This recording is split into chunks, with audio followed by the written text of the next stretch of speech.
Thank you, Christine. So for the Conservative, Labour and Lib Dem manifestos, I'll now attempt to bring together what you've heard and set out what it would mean for the total size of the state and what it would mean for the total amount of borrowing and debt that we might expect under each of those parties' plans. So, as you've heard, there's a big choice on offer to the electorate. If the government was to be elected and not do anything, it's important to remember that there's hardly any tax changes in the pipeline. There are some benefit cuts working their way through. There's also quite a big increase in day-to-day spending on public services. That's an important baseline. When we look at the manifestos, we're saying how much do they want to adjust that baseline. So, in particular, do they want to spend more than that £34 billion a year in day-to-day public service spending that Christine just talked about? And under the Conservative manifesto, there's not much in there. You've got a modest tax rise, a modest top-up to that increase in day-to-day spending, and then quite a chunky increase in investment spending. £8 billion is a big increase, would be a big increase in the amount that we invest. Under Labour, their tax proposals, they costed about £78 billion. As you've heard from Stuart, it's possible they'll get this kind of sum of money in the near term. Over the longer term, it seems pretty clear that you'd have to do other tax-raising measures to bring in that sum of money. In terms of day-to-day spending, we've made a few adjustments to their manifesto costings, not much. We've also added in the cost of WASPI women compensation. That's £58 billion that we assume would be paid out over 4 financial years. So we put a quarter of that money in. All of the figures here are going to relate to 23-24. And then there's an absolutely huge increase in investment spending, an increase.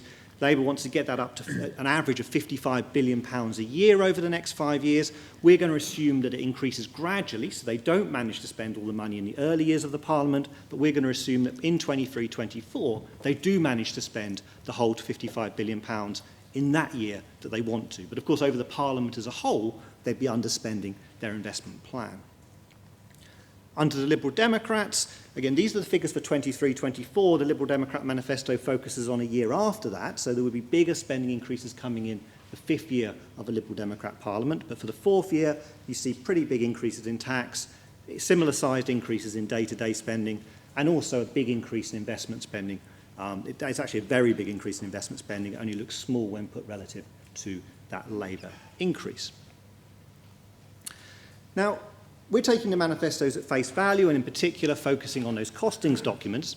I think it's important when you read those manifestos to note that there are some things in there which aren't so well specified in those costings documents. So in the Conservative manifesto, there's quite a lot of things that look like firm commitments where there's just no funding provided. They don't seem to appear in that funding document.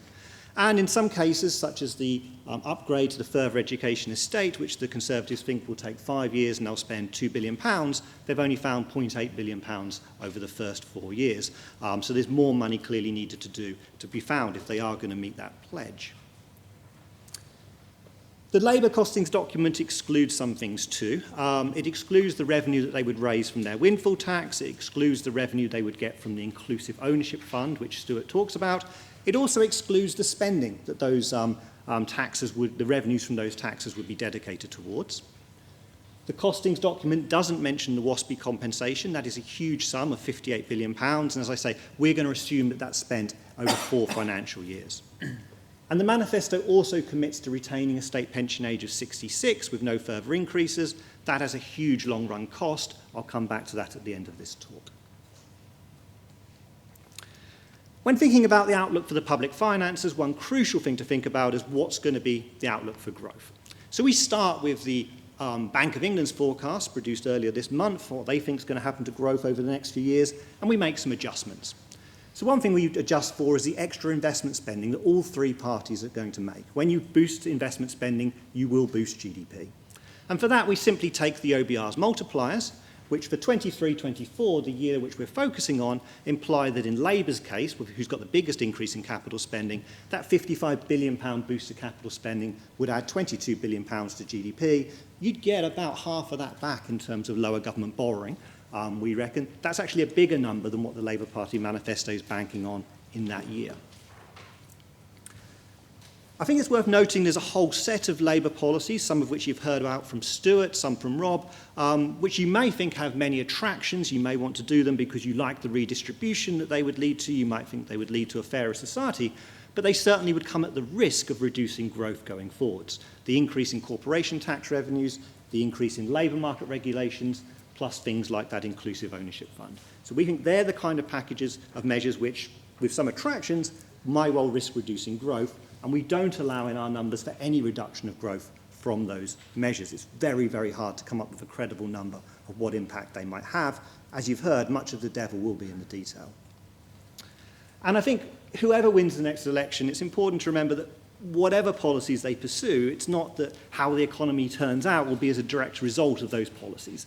There will be things coming along, shocks coming along, the outlook for the global economy will change. So growth, for example, could falter whoever wins the election and whatever policies are pursued. And policymakers and want-to-be policymakers need to think about building in headroom. They need to think about how nimble they want to be so that they can adapt to a changing environment. But of course, one thing that will hugely affect the path of the economy over the next few years will be Brexit. Under the Conservative manifesto, there's clearly a risk of a no-deal style Brexit happening. They're committed, at least on face value, to not extending the transition period beyond the end of December next year. If they're serious about that, a no-deal Brexit could occur. That would be economically damaging. That would harm the public finances. In our central scenario, we're going to assume for the Conservatives that that does not happen, but we're going to highlight the effects of that for an alternative scenario. Under the Liberal Democrats, they would revoke Article 50 immediately, and that would boost growth. They're assuming in their manifesto that in 5 years' time, as a result of that decision, GDP would be 2% or £50 billion higher. That seems to us not an implausible scenario, particularly when you put it in the context that GDP now is about 3% lower than what it would have been had we not had that referendum. So assuming you'll recoup 2/3 of that in 5 years' time doesn't seem to be particularly implausible. If that's right, we think that that would boost tax revenues, net of the extra amount of money you would have to be sending to the EU, because we would be still being a member and therefore a net contributor. It would boost revenues net of that by about £24 billion, a similar sum to what the Liberal Democrats are assuming. Under Labour, it's harder to know what to do. Clearly, they want a closer single market relationship, a softer Brexit. That's the deal that they would seek to negotiate. That would boost growth relative to the deal that the Conservative Party is looking to do.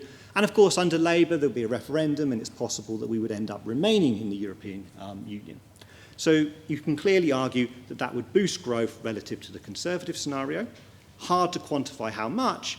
And I think it's important to remember that while we're not going to incorporate that effect for Labour, which would boost growth, we're also not incorporating the things I set out on the previous slide, which at least would risk harming growth over the next few years. Okay, so where would we end up? Well, if we look at the tax burden as a share of GDP, the chart shows how this has varied in the UK since the Second World War.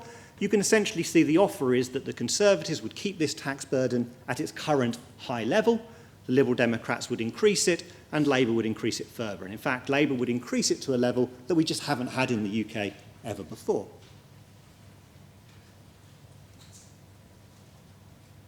On the spending side, you can see that total public spending, essentially under the Conservatives, will be kept at the same level as a share of GDP as it is now. It'll be pushed up under the Liberal Democrats, and it'll be pushed up much, much higher under Labour. And at least on a sustained basis, we'd get to enjoy more public spending than we've ever seen before in the UK as a share of our economy. So it would be lower than what we had in 2010 and what we had in 1975, but presumably Labour would be looking to sustain the size of the state at the level they would achieve in 4 years' time. And if they did that, that would be a game changer relative to what the UK is used to.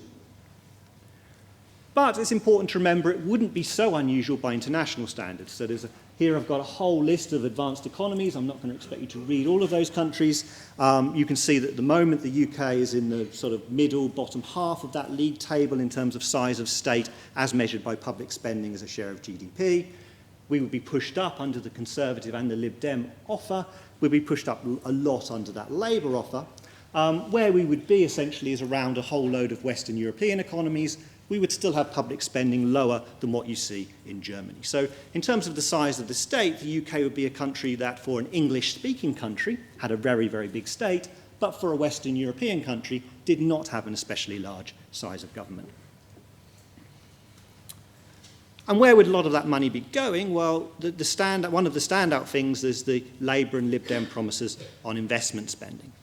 So the chart here is showing you how much government has invested each year, again measured as a share of GDP.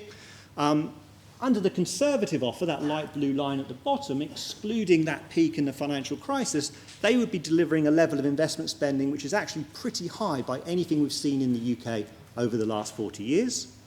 The Lib Dems would increase it further, and the Labour Party even further, back to levels that we haven't seen since the mid-1970s. And in terms of investment spending as a share of GDP, now, if we look cross-country, this is a different measure of investment spending, so it's gross fixed capital formation by government. In terms of the countries where we've got comparable data, you can see the UK is a relatively low spender at the moment. We would spend more under the Conservatives, Lib Dem and Labour offer, and in fact under Labour we would be one of the highest spending countries in terms of public spending on investment, at least compared to this set of comparator economies. So where does that leave us for public sector net borrowing? Well, as measured as a share of GDP, I should stress there's a huge amount of uncertainty around these numbers, but for what they're worth, it looks like borrowing would remain roughly flat under the Conservatives, above 2% of GDP, which was the ceiling on borrowing that the previous Chancellor Philip Hammond wanted to impose. Under our Labour scenario, the deficit would rise over the next few years, driven by, in particular, that increase in capital spending that we assume would be fully in place by 23-24. And the deficit would fall under the Liberal Democrats as they would reap the returns of that Remain bonus, boosting the economy and boosting tax revenues. Under our scenario where the Conservatives are elected, they implement their policies, but they end up pursuing a no-deal Brexit. That would reduce economic growth. It would push up the deficit to a higher level. The deficit would rise to perhaps around 4% of GDP. And in fact, that no-deal Brexit scenario, perhaps that's one way of illustrating, what if things go wrong under any party's plans. It could be that we get lower growth in the UK, regardless of our Brexit policy, because of, for example, a slowdown in the global economy. So you shouldn't be surprised if you were to see borrowing exceed plans by 2 or 3% of GDP. That really isn't the kind of forecast error that would be off the scale. And to further put that in context, we can show you what we think government policy would have been implying as of March 2019. So this is the spring statement forecast that Philip Hammond set out, restated for those accounting changes that have occurred in the last year. So this, if you like, is our attempt at producing the forecast that the OBR were not allowed to publish a few weeks ago. I think what I'd highlight on this is the difference between that grey line and that light blue Conservative line is actually pretty big. It shows the extent to which the Conservative manifesto, we think, would now be comfortable with more borrowing relative to what they were suggesting back in March. And the gap between those two lines is really not that big compared to is pretty similar, in magnitude to the gap between the light blue Conservative line and the red Labour line. Again, highlighting how uncertain things are and perhaps how much things have changed in just the last 9 months. What about public sector net debt? As a share of national income, taking the Conservatives' manifesto costings as given, it looks like debt would be flat as a share of GDP. Now, they don't have a commitment to reduce debt over the Parliament, but they do say in their manifesto that they will reduce it. So perhaps that answers the question to why didn't they find the money available for those extra investment plans that they seem committed to doing in their manifesto. Mr. Javid, the Chancellor, has said that he'd be comfortable with investing up to 3% of national income. Their manifesto plans suggest they'll only be investing 2.4% of national income. That 8 billion increase in investment pushes investment spending up to that level. So they've got loads of headroom against their 3% ceiling. But of course, if they choose to use that headroom, they'd be borrowing more money, and that would lead to debt rising, not falling. Not a fiscal target for them, but they have been repeatedly saying that they will deliver a reduction in debt over the Parliament. Not clear they will on these figures. It'd be pretty 50-50. Under Labour, and I should stress here, we're excluding the impact of nationalisations, debt would rise. They're pretty open about that. They're happy to see debt rising as long as part of their capital investment programme. The Liberal Democrats, the one party that has one of these three main parties that has committed to reducing debt over the next 5 years, indeed on their plans we think debt would fall. And were we to embark on the Conservative Manifesto plan and combine that with a no-deal scenario, the reduction in growth would push up debt as a share of GDP. This measure of debt would reach 80% and still be rising. And in fact, if you were to include Bank of England interventions, it would be more like 85% of GDP and rising. Here we're incorporating the no-deal scenario following the OBR's methodology from the summer. So Labour's figures here exclude nationalisations. Just one slide mention on those. They want to nationalise large parts of the energy, water, rail, mail and broadband utilities, and doing that will add to public sector net debt. And it will do that for two reasons. Firstly, the companies in those industries already have a lot of debt on their balance sheets. They've got a lot of debt, they've got a lot of assets. And in particular, the energy and water companies have borrowed a lot of money to make investments. So the debts of those organisations would automatically become part of the public sector's balance sheet, part of the debts of government, and I can tell you by looking at their accounts, that's in excess of £150 billion. On top of that, Labour has appropriately said that they would provide compensation to the current owners of those companies. Getting that level of compensation right is crucial, but I'm afraid I'm not able to give you a number of how big the right number would be. Now, Labour isn't targeting public sector net debt, and it's important to remember that when you buy assets for the public sector, you will be adding to debts, but you'll also be adding to the public sector's assets. Labour is targeting a measure called public sector net worth, which takes into account, or at least tries to take into account, both the assets and the debts of government. So nationalisation would increase the size of the public sector balance sheet on both sides. It would increase their assets too. And what matters here is not really what happens to debt under nationalisation. That really isn't the big thing of concern. It's whether the assets you're nationalising, whether the employees in these companies, would they be better managed in the public sector or in the private sector? And the answer to that question, which again I don't know the answer to, will determine whether nationalisation is a good thing for the economy or a bad thing. So before I conclude, I want to talk a bit about the long-run public finance challenges. Christine highlighted the fact that within the healthcare budget and within the long-term care budget, we have substantial commitments if we want to retain services at their current standard. And that's certainly true of the state pension as well. Under current policy of the government, state pension spending is set to rise over the next few decades. So these are OBR projections for what will happen to spending on the state pension, given what the government has said about retaining the triple lock and increasing the state pension age. So those grey vertical bars tell you when the government would be increasing the state pension age. And it said it wants to do that so that the proportion of adult life in which you get to receive a state pension will be roughly constant over this period. So the state pension age rises, but longevity is rising too. People will get to receive a state pension for the same proportion of their life. So under this projection, spending would rise, spending in 50 years' time in today's terms would be £38 billion higher than it would be today. That's a huge increase in spending, and half of that is coming from the triple lock. So if we were to move from triple lock indexation to earnings indexation, we would halve the size of the problem here. Now, unfortunately, the Labour Party, the Liberal Democrats and the Conservatives have all committed to retaining that triple lock, which would, if we are serious about that, make this long-run challenge much tougher than what it would be. But Labour's gone much further. Labour has said that it will not increase the state pension age beyond age 66. If we take that as a serious commitment, it doesn't cost anything over the next 5 years. In that sense, it comes for free. But it would cost considerable sums over the longer term.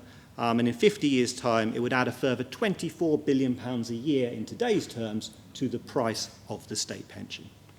They would also pass legislation that says that in future, governments, when they're changing the state pension rules, cannot reduce accrued rights. So that means that a 30-year-old who'd perhaps accrued 12 years of entitlement to the state pension couldn't see the value of those 12 years reduced. That again would make it much harder for future governments to be able to tackle the long-run public finance challenges that we face. And I think this relates quite closely to the issue of the WASPI campaign. There's clearly a group of women who did not realise that their state pension age was going to be greater than 60. We know that from the data, and it's quite clear that a group of them feel very upset and aggrieved about that. The Labour Party response is to pay them some compensation. That would cost £58 billion. As Paul said, that's a group who, on average, and I'll stress on average, have incomes which is higher than other groups in society. They are not a low-income group on average, but it's a considerable sum of compensation. And I think it relates to the issue here, because for me, the lesson we should learn from that is that not that we should never change the state pension age, not that we should never change the rules of the state pension system, but we should be honest with people about the fact that, yes, if longevity turns out different or if other things change, we may need to change the rules. And also to make sure that when we do, we give people notice and we carefully communicate that. So the WASPI women were originally affected by a change that was legislated in 1995. That is a lot of notice. The lesson to learn is we should have made a better job of communicating that. So going forward, we shouldn't repeat those mistakes. And as I say, the lesson I take from that is not that we shouldn't push the state pension age up, it's that we should make sure that we're honest with people that it might go up and we communicate clearly to them when it is going up. So to conclude, in terms of the offers, they are very, very different from the parties. The Conservative plan involves keeping the tax burden around its current UK high, increasing spending on investment, NHS and schools, possibly some cuts elsewhere, maybe keeping debt roughly stable as a share of GDP. The Labour plan involves pushing taxes up to levels that we've not seen before in the UK, but still below that in many successful Western European countries. It involves a substantial increase in day-to-day public service spending and a substantial increase in investment spending, and debt would rise. The Liberal Democrats are proposing what is a substantial increase in tax and spending too, albeit one that's smaller than Labour's plan, and under them, debt would be projected to fall. So that's the kind of plan. Each of these plans comes with different risks. I think under the Conservatives, the clear risk is that they're likely to spend more than they claim in their manifesto. That is what happened after 2017. That is what happened after 2015. And there's a clear risk to the public finances of a no-deal Brexit happening at the end of December next year. Under Labour and the Liberal Democrats, the clear risk is how deliverable are those planned spending increases? Will they actually spend the money they're saying they're going to spend, and will they spend that money well? And under Labour, there's a further set of risks with their big plans. In particular, at some point, at least, they're going to need further tax raises to bring in the revenue they want. While a softer Brexit under Labour would boost the economy, they have many other policies that might be nice to have, but could risk damaging it. And their state pension policies would both worsen the long-run public finance challenge and make it harder for policymakers to deal with it. Thank you.